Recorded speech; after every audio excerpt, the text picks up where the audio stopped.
If you believe that sometimes what a person needs most isn't advice, but a quiet embrace, then this story is for you. At Justice Reloaded HD, we bring you moments that speak louder than words, moments where empathy changes everything. Today's story begins with a child who never lets anyone get too close, and a woman who doesn't flinch when he needs someone most. So stay with us till the end, because what happens when a stranger holds a child who's never been held before might just change more than one life. Like, subscribe, and share this story if you've ever seen kindness do what no medicine could. The late afternoon sun spilled through the windows of Highland Corner Cafe, casting long golden streaks across the polished wood floor. Nestled on a quiet street in Denver, the cafe wasn't fancy, just warm. The kind of place with handwritten menus on chalkboards, the gentle clink of silverware, and regulars who smiled without needing names. Franklin Ward pushed open the door with one hand while holding it for his son with the other. At 62, he wore his years with a kind of polished restraint, tailored coat, gold cufflinks, and a face that had forgotten how to smile casually. The real estate tycoon had built towers from coast to coast, but today, he stepped into a humble cafe as if walking into a fragile room full of glass. Behind him, Caleb trailed cautiously, his sneakers brushing against the floor like he was afraid to make a sound. 9 years old, slender and quiet, he kept his arms tucked in close to his sides, eyes darting from table to table. He didn't speak. He rarely did. After the car crash that took his mother 3 years ago, Caleb had survived a traumatic brain injury that left his sensory system in chaos. A simple touch, a hand on the shoulder, a sudden hug, could send him into a full-body tremor. The doctors called it post-traumatic tactile dysregulation. To Franklin, it just felt like losing his son twice. Their lunchtime ritual followed a pattern. After physical therapy at the children's clinic 2 blocks away, Franklin brought Caleb here, not for the food, though the grilled cheese was decent, but for routine. Familiarity. Stability. It was the only place Caleb didn't immediately want to leave. They slipped into their usual booth near the back, where the sunlight didn't hit Caleb's eyes too harshly. Franklin helped his son remove his light jacket with careful, practiced movements, no sudden gestures, no pressure on the shoulders. Caleb sat, rigid at first, then slowly adjusted, his small fingers fiddling with a cloth napkin. A waitress approached. Her smile was easy, but not too bright, subtle, as though she understood that loud kindness could be frightening to some. "Hi there. Welcome back," she said gently, not leaning in too close. "Would you like the usual?" Franklin nodded, his voice low. "Grilled cheese. No butter. Tomato soup, lukewarm. And iced water for him." The woman wrote it down with calm efficiency and added, "Take your time. I'll bring it right out." As she walked away, Franklin watched her for a moment, noticing the way she moved with a grace that suggested she wasn't rushing for tips. Just present. There was something rare in that. Caleb glanced toward the window. Outside, a dog barked in the distance, and his shoulders jumped slightly. Franklin noticed. His hand instinctively moved, then stopped. He didn't touch Caleb without warning. Not ever. "Just the wind," Franklin murmured, almost more to himself than to his son. The door of the cafe opened again, letting in a cold breeze. Caleb flinched at the sound of a chair scraping nearby, and Franklin stiffened. He scanned the room. Too many people, too much noise. Maybe this had been a bad idea today. Maybe they should have just gone home. But then the waitress returned, her name tag read Molly, and she didn't rush. She didn't speak too loudly. She simply placed the bowl of soup on the table and added, "It's just warm enough. I made sure." Franklin offered a quick nod of thanks. Caleb stared at the soup, but didn't reach for the spoon. Molly looked at Caleb and didn't ask him to eat. Didn't prod. Just said, "My brother used to like his soup the same way." Said hot soup felt like a shout. Caleb's head tilted slightly. Just a fraction, but Franklin noticed. It was a reaction. A connection, however small. He didn't look away from the bowl, But he hadn't shut down either. Franklin took a slow breath. He hadn't heard his son laugh in nearly 2 years. Hadn't seen him play, run, or even relax fully into a chair. Therapy helped, sometimes. Meds helped, sometimes. But most of the time, it felt like he was just preserving a version of Caleb that used to be. He watched Molly move behind the counter, pouring coffee for another guest. There was something different about her, not in what she did, but in what she didn't do. She didn't stare at Caleb. She didn't speak to him like he was broken. She didn't avoid him, either. As they ate, Franklin kept glancing at his son. Caleb managed a few bites of the sandwich, slowly, carefully. No sudden reactions. No trembling. Just quiet. Franklin wasn't sure if it was the soup or the silence, or the way the waitress had spoken so casually about something that most people would treat like a tragedy. He checked his watch. The therapist had told him not to overstay any environment. 45 minutes was their limit. He signaled for the check. Molly brought it over, not setting it down with a thud like some waitstaff might, but gently, sliding it toward Franklin with a nod. No rush. You're always welcome here. Franklin tucked his wallet back into his coat. He looked at Caleb, then at Molly. Something in her tone, the way she carried herself, it stayed with him longer than he expected. Outside, the wind had picked up. Franklin stepped aside to hold the door again for Caleb.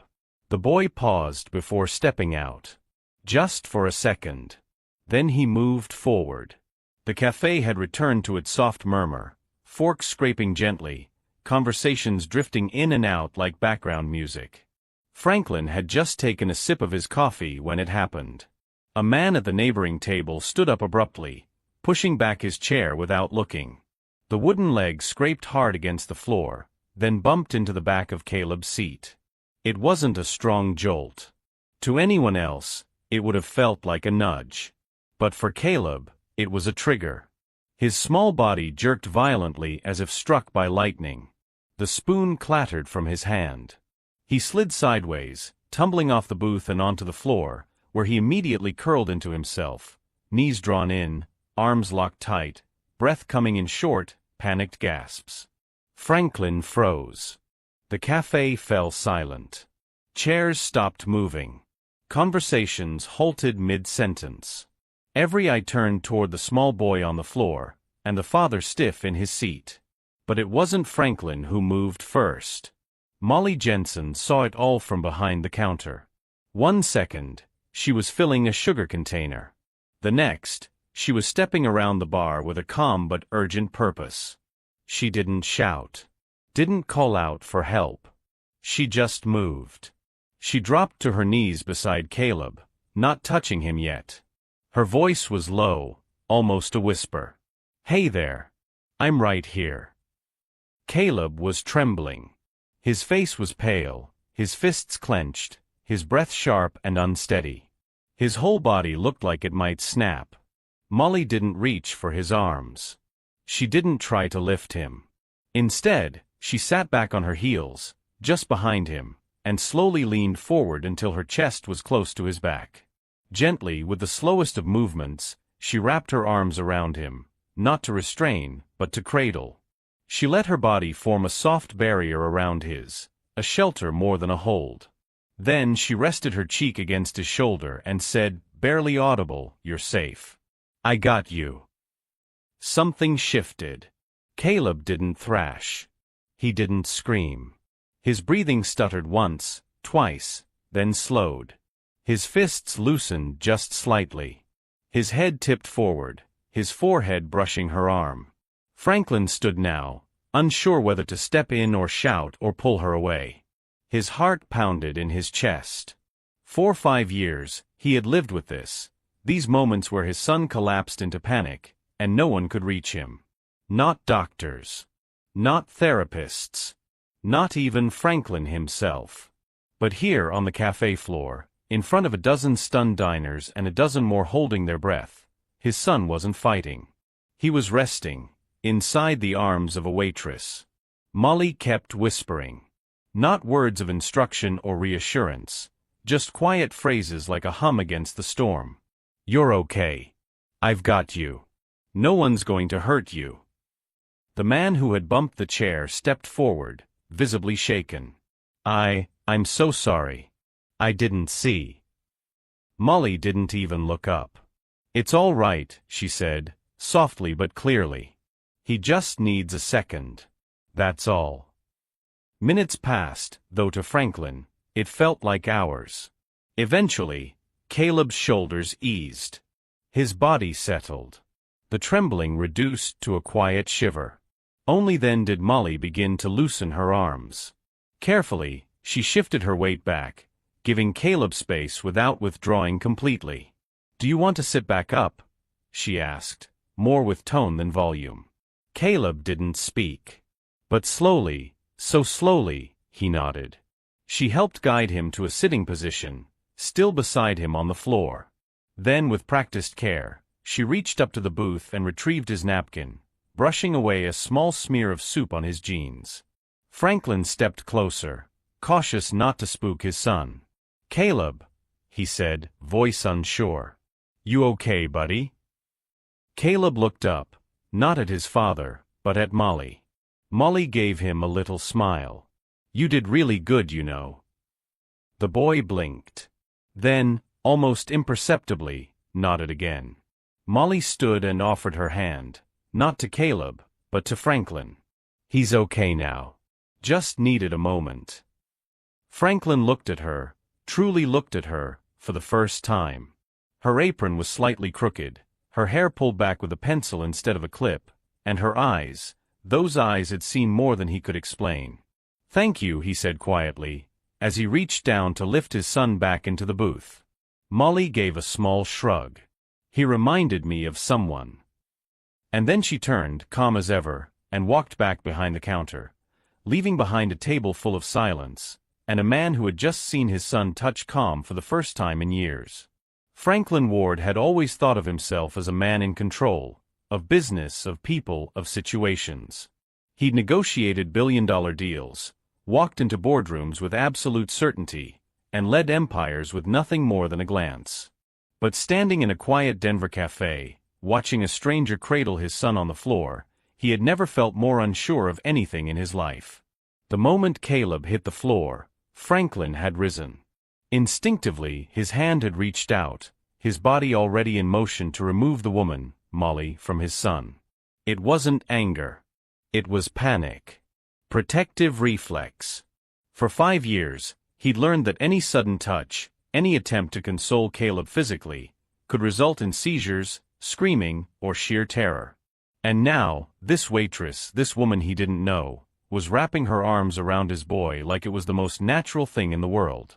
Franklin had taken 2 steps toward them when he stopped. Caleb hadn't screamed. He hadn't recoiled. He hadn't seized. Instead, the boy, his boy, was still. Not frozen with fear, but calm. His shoulders had sagged as if releasing a breath held in too long. And then Franklin saw it. Caleb tilted his head. Not away, but toward the woman's chest, resting against her as though drawn to a place that finally felt safe. Franklin's breath caught in his throat.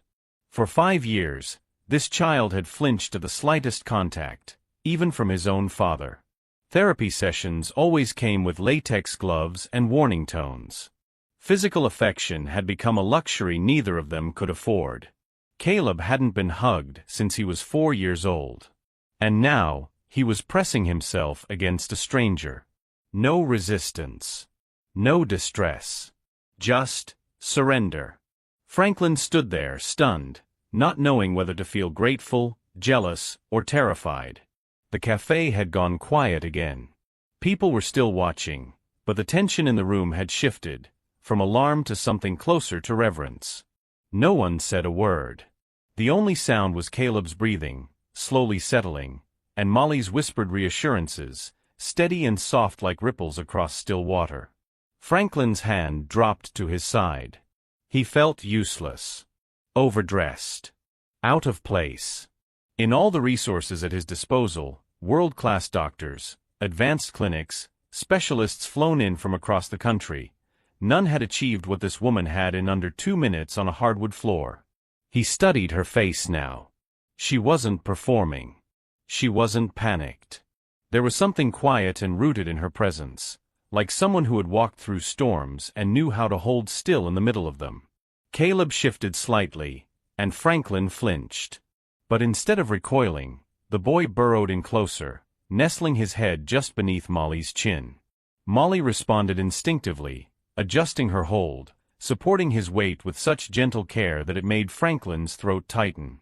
It was a gesture a parent would make. A mother, maybe. Or a sister.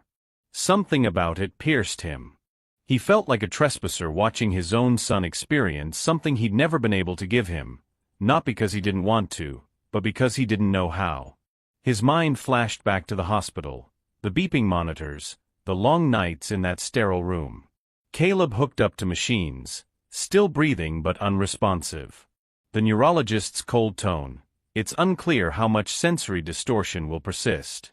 You'll have to monitor every interaction." And monitor, he did. Every touch, every word, every light bulb too bright, every fabric too rough. Franklin had turned their home into a controlled environment, believing that was love, control, safety, order. But maybe love wasn't control. Maybe sometimes, love was just being willing to sit on the floor with someone while they fell apart, and not moving until they were ready to rise again. He didn't know how long he stood there, watching his son be held, not like a problem to fix but a person to comfort. When Molly finally began to release her hold, doing so with great care, Caleb didn't flinch. He let her guide him upright. His face was red, but calm. His hands, though still slightly trembling, were open now. Franklin stepped forward again, slower this time. His voice, when it came, was quieter than he expected. "Caleb." His son turned to him. Not fully, but enough to make eye contact. It was the first time in a long time Franklin had seen his son look at someone without fear. The look didn't last long, but it was there. And Franklin knew then, whatever had just happened mattered. He looked down at Molly. "What did you do?" he asked, not accusingly, but with genuine awe. She met his gaze, eyes steady. "I didn't do anything special. I just didn't back away." Franklin swallowed, unable to reply. There were moments in life where everything shifts, not with fireworks or grand gestures, but with silence, with presence, with stillness. This was one of them. The hum of conversation had slowly returned to the cafe. Dishes clinked again, and the low hum of jazz resumed from the speaker in the corner, as if nothing extraordinary had happened. But something had happened. Everyone in the room had felt it. They'd witnessed something deeply human, something that pulled at the edges of quiet truths no one says out loud. Molly Jensen returned behind the counter, wiping her hands on a towel that was more habit than necessity. Her heart was still beating fast, not out of fear, but out of something more tender and sharp. She could still feel the weight of the boy in her arms. Caleb. She didn't even know his name until moments earlier, but somehow, in those brief seconds on the floor, she'd known exactly what he needed.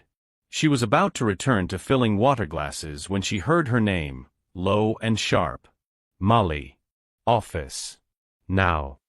The voice belonged to Kent, the restaurant manager. Late 40s, chronically stressed, always smelling faintly of cologne and burnt coffee. He didn't wait for her to respond, just turned and walked toward the back hallway. Molly took a breath and followed. The office was small, barely more than a supply closet with a filing cabinet and a desk that had seen better days. Kent closed the door behind them, arms crossed tightly over his chest. He didn't sit down. "What the hell was that out there?" he asked, his voice a half-whisper laced with frustration. Molly didn't respond right away. She stood near the wall, posture calm but unyielding. Kent continued. "You physically embraced a customer's child. Do you understand how serious that is? We could be sued, Molly. This is not a daycare. You don't just touch kids." She blinked slowly. He was on the floor. He couldn't breathe. That's not the point. The point is liability. Do you realize what kind of legal trouble that puts us in? Especially if something had gone wrong. She exhaled, not out of irritation, but to steady herself. But nothing went wrong. That doesn't matter. Molly looked him square in the eyes now. He was having a sensory panic. He didn't need a policy. He needed someone not to leave him alone. Kent's jaw clenched. Molly, this isn't personal. I'm just saying, there are rules. You don't touch guests, especially children. It doesn't matter how good your intentions were. You can't make that call. Her voice didn't rise. It didn't need to. Then let them sue me for not letting a child suffer alone. Silence filled the space between them. Not empty, but charged, like two opposing currents colliding beneath the surface. Kent ran a hand through his thinning hair. You think I don't get it? I know you've been through stuff. I know about your brother. But this isn't about you. It's about the restaurant. About protocol. Molly's jaw tightened at the mention of her brother, but she kept her tone steady.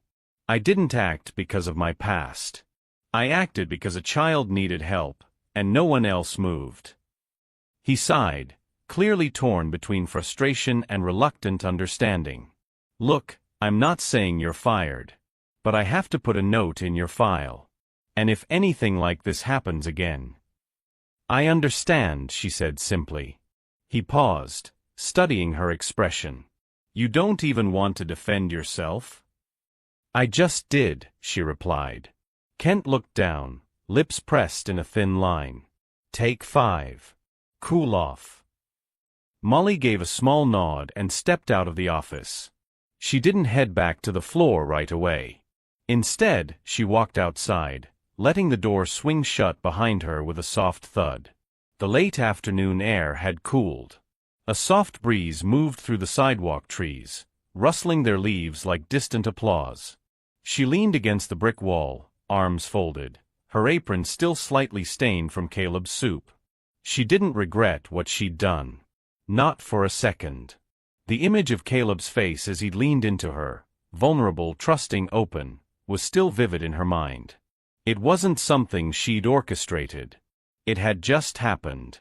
She'd acted on instinct, drawn from years of caring for her brother after his accident. Back then, she'd learned that bodies in crisis often needed presence more than procedure. Not everyone understood that. Not everyone could. But maybe, just maybe, someone in that room had. She didn't know the man's name, the boy's father, but she remembered his expression. Shock, yes. But also something else. Something shifting.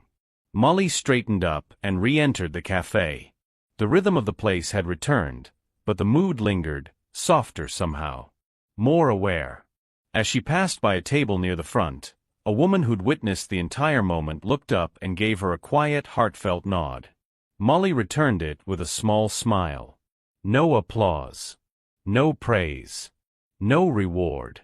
Just a moment she'd stepped into, because no one else had. The afternoon crowd had thinned out, and the buzz of the cafe was beginning to mellow into its late-day lull.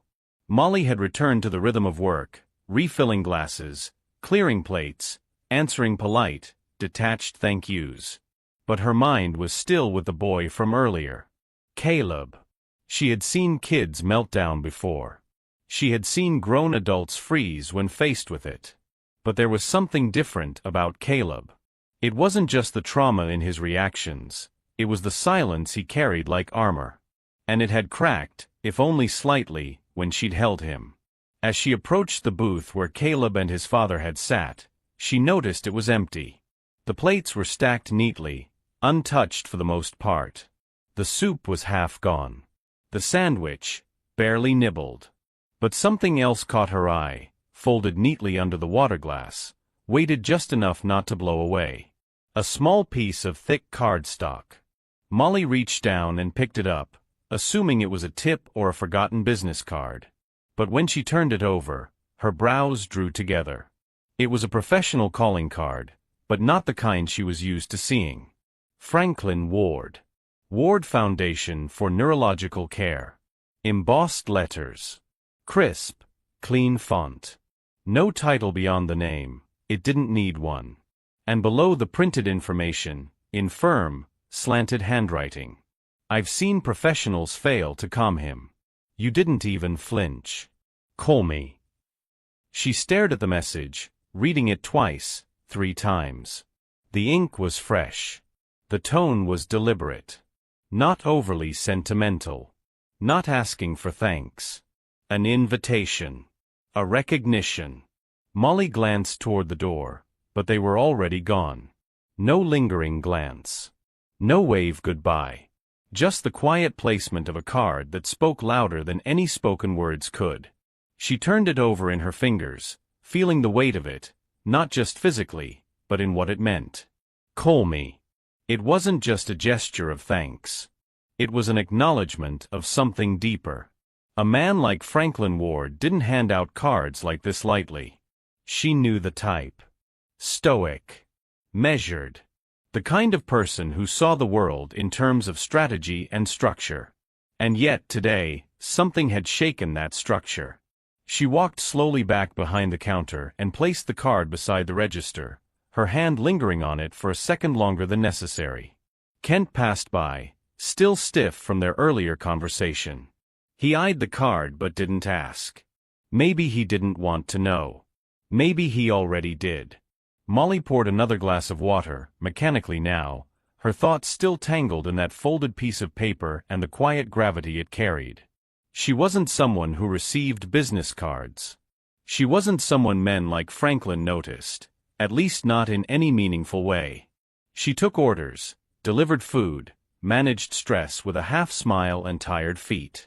Her life was about shifts, schedules, and scraped knuckles from cleaning too fast. And yet, this card. This moment.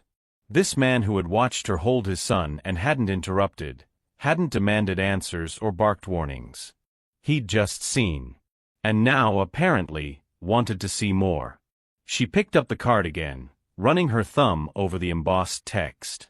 Ward Foundation for Neurological Care. She'd heard of it, vaguely. They funded research. Ran high-end rehab centers. Sponsored some of the best specialists in the region. It wasn't the kind of place you walked into with a resume built on restaurant work and taking care of a disabled sibling. And yet, the note didn't say send your resume. It didn't even explain what he wanted from her. Just, call me. There was a pause in the flow of orders, so she stepped outside for a breath of air. The sun had dipped lower, casting a rich amber hue over the sidewalk. She held the card against her chest, thinking about the boy, Caleb, and the way he had leaned into her without fear. It wasn't therapy. It wasn't a treatment plan. It was just presence. Just instinct. She thought of her brother again. The nights when he couldn't speak, when light hurt his eyes and every sound felt like thunder. She'd learned back then what no textbook could teach, how to recognize a panic not by what it looked like, but by what it sounded like in silence. Maybe Franklin Ward had seen that in her. Maybe that was what the note meant. Or maybe he was just a father, grateful for a moment of peace he hadn't been able to give his son in years. Either way, she wasn't sure if she would call. But she knew she'd never throw the card away. The cafe had been unusually quiet that morning. Molly's shift started later than usual, and yet she'd been wide awake since dawn. The business card sat on her nightstand, the handwriting now familiar after having read it a dozen times. She hadn't called. Not yet. But the moment lingered in her chest like an unanswered question. When her phone buzzed, she didn't recognize the number. The voice on the other end was calm, clipped, and unmistakably familiar. "This is Franklin Ward. I was hoping you'd allow me a few minutes of your time." He didn't ask if she remembered him. He knew she did. Now, sitting across from him in a small private office tucked behind the marble lobby of a midtown medical building, Molly felt entirely out of place. Her simple cardigan and jeans contrasted sharply with the glass furniture and sleek design. Franklin, as always, looked composed in a dark navy suit, nothing flashy, but cut to perfection. The only thing warmer than the coffee he offered was the way his gaze softened when he mentioned Caleb. "Thank you for coming," he said, folding his hands on the desk. "I didn't want to send an email. What I want to ask of you deserves a conversation." Molly sat straight, not quite tense but cautious. "I wasn't sure what to expect." "I didn't either," Franklin admitted. "But the truth is, I've watched my son live in fear of people for years. That day in the cafe was the first time I saw him rest." Molly didn't respond. She wasn't sure what to say. It hadn't been a calculated moment. It had just happened. He leaned forward slightly. "I run a foundation, Ward Foundation for Neurological Care. One of our newer programs is called Human Touch. It's an initiative focused on training volunteers, caregivers, and even some medical staff in emotional interaction, especially with pediatric patients who've experienced trauma." She raised her eyebrows, unsure where this was going. Franklin continued, "What we've found is that technical skill often outpaces emotional literacy. A nurse might know how to read a chart but have no idea how to recognize a child's fear until it becomes behavioral. And volunteers, as well-meaning as they are, sometimes freeze when real emotion enters the room." He paused, then looked at her carefully. "You didn't freeze." Molly let out a small breath, brushing her fingers against the paper cup in her hand. "I didn't think. I just remembered what helped my brother. When he couldn't speak, couldn't stand people touching him, the only thing that ever worked was sitting with him. Not fixing it. Just being there." Franklin nodded slowly. "That's exactly what human touch is trying to teach. And yet most people who come through our program struggle to grasp that concept." Molly leaned back slightly, unsure. "So, why am I here?" He smiled, small, but genuine. "Because I want you to help us teach it." She blinked. "Me? You?"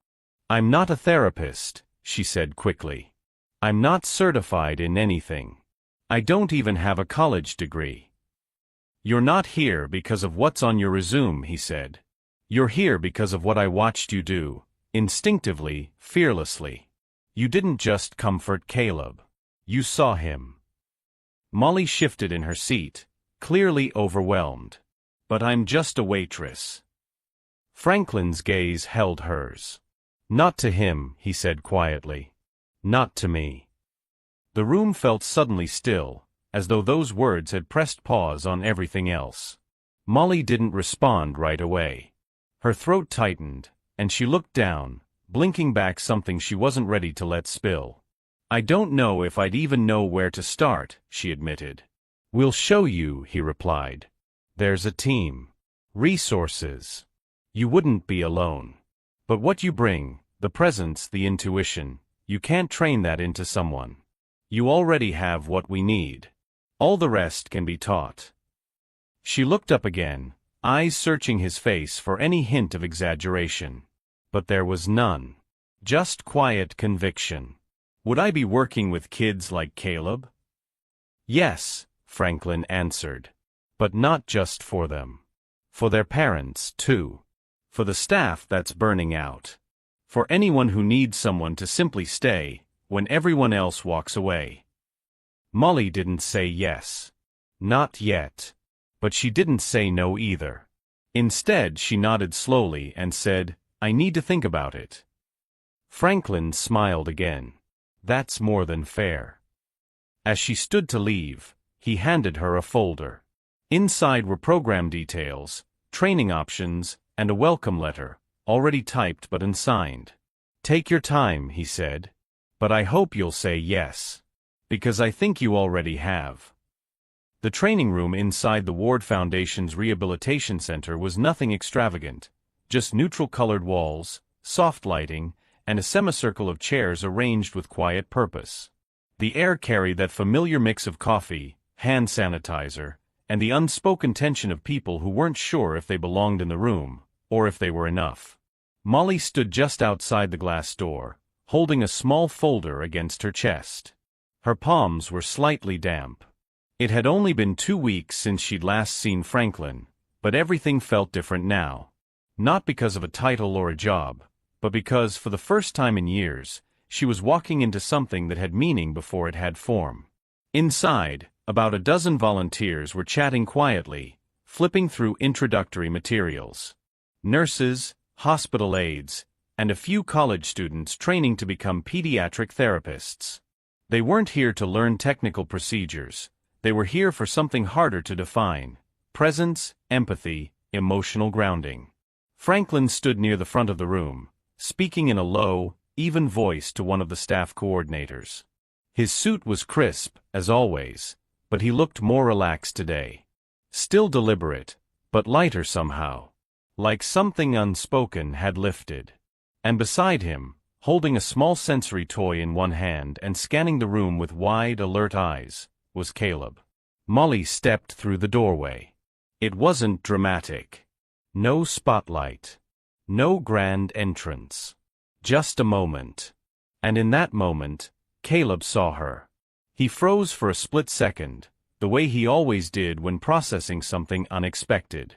But instead of retreating or stiffening, he did something no one in the room was prepared for. He walked toward her. Not quickly. Not with excitement. Just calmly.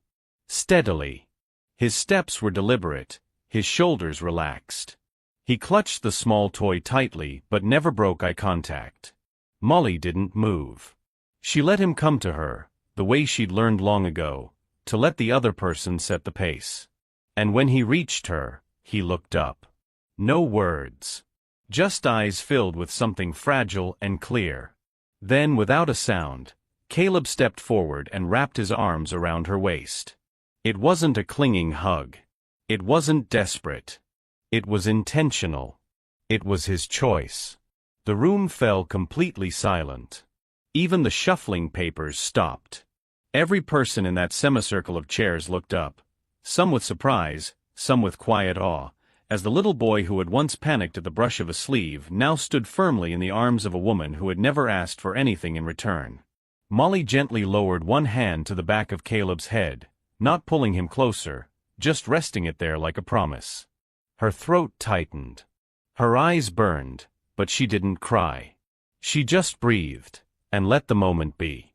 Across the room, Franklin's fingers curled into a fist at his side, not in anger or control, but to steady himself. He had never seen Caleb initiate touch like that. Ever. And the girl, the waitress who had once been scolded for touching a customer, now stood at the front of a room full of caregivers, demonstrating without a word what no manual could ever teach. This was not performance. This was not theory. This was what it looked like to earn someone's trust. After a long, still minute, Caleb let go. He stepped back and quietly returned to his father's side. Franklin knelt down to whisper something to him, then stood, his eyes still on Molly. No introduction was needed. He gestured toward the front. Whenever you're ready. Molly stepped forward, heart steady now. She looked at the room, faces open, curious, unsure. I'm not here as an expert, she began. I'm not a doctor or a therapist. I'm just someone who sat with people in hard moments, and learned not to flinch. She paused, glancing at Caleb again. Sometimes, the most important thing you can offer isn't advice or explanation. It's showing up, and staying. Even when it's uncomfortable. Especially when it's uncomfortable. Heads nodded slowly. Someone scribbled a note. But most just watched. Because the lesson had already been taught, before she ever said a word. We live in a world that often praises precision, science, and structure. In hospitals, schools, and homes, we are taught to look for the right method, the correct diagnosis, the proven strategy. But some of the most powerful forms of healing don't come from a manual or a medical chart. They come from human presence, offered in the right moment, without fear. There are children who have been poked and prodded by specialists. Who have learned to read the nervous smiles of professionals who mean well but don't know what to do. Children who flinch when approached, Not because they don't want connection, but because they've never been touched without tension. But what if healing doesn't always look like a breakthrough in therapy? What if sometimes it's just a steady hand, a quiet voice, a moment of stillness when the world is too loud? When Molly Jensen knelt beside a frightened boy on a cafe floor, she wasn't thinking about protocols or risks. She wasn't calculating outcomes. She saw a child who was unraveling, and she stayed. Not because she was trained to, not because she was told to, but because something in her recognized the moment. She understood that the deepest kind of care isn't always professional, it's personal. In that single decision, to stay close, to offer touch when others pulled back, she gave that child more than comfort. She gave him dignity. She showed him that his fear didn't make him untouchable, that his silence didn't make him invisible. And maybe that's the lesson. Maybe what we need more than experts are people who don't flinch. People who don't need to fix you to be with you. People who can sit with your trembling, your silence, your overwhelm, and not run. There are forms of trauma that medicine can't treat. Moments that no textbook can explain. In those moments, healing often starts with the one thing no degree can guarantee: compassion shown in real time. A hand that doesn't hesitate. A voice that says, "You're safe. I'm here." A presence that doesn't ask you to stop being scared before it will come close. This kind of healing may not be measurable in scans or test results, but it is no less real. It builds trust where there was none. It reintroduces a sense of safety to a nervous system that has forgotten what calm feels like. It reminds a child that they are more than their diagnosis, their file, or the limitations people place on them. What Molly offered wasn't revolutionary in technique, but it was radical in courage. She chose to step toward pain when most people freeze. She chose to be still, not because she had the answers, but because she believed that her presence was enough. And for Caleb, it was. He didn't need more medication. He didn't need another label. He needed someone who didn't see him as a problem to solve, but as a person to honor.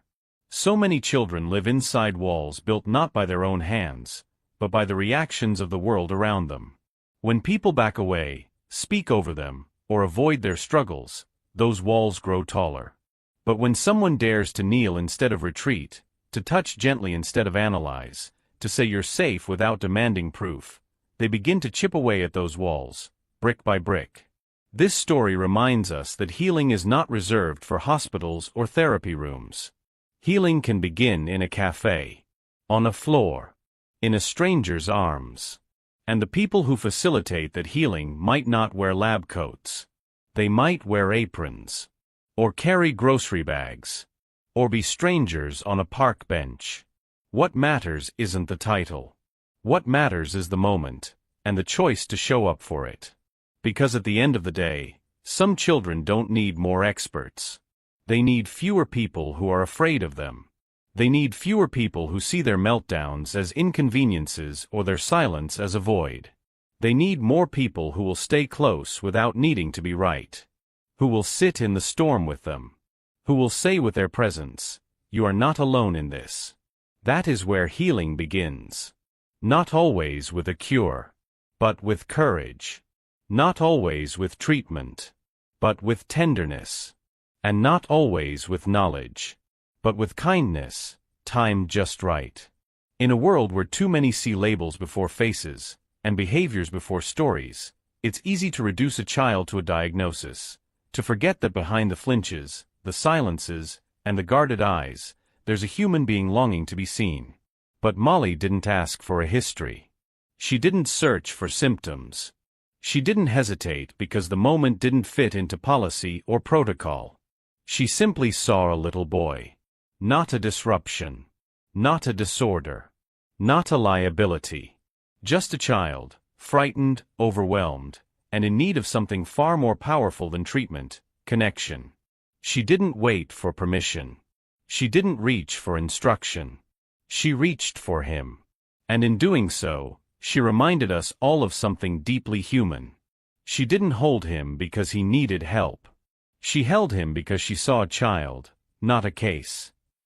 If you've ever seen someone breaking down, and watched the whole room freeze. If you've ever wished someone, anyone, would step forward with open arms instead of guarded distance. Then let this story be a reminder. The first hug doesn't come from training. It comes from courage. Have you ever witnessed someone brave enough to hold another, without fear of being pushed away? Like and subscribe to Justice Reloaded HD, and share this story if you believe that sometimes the most powerful thing we can offer is simply showing up.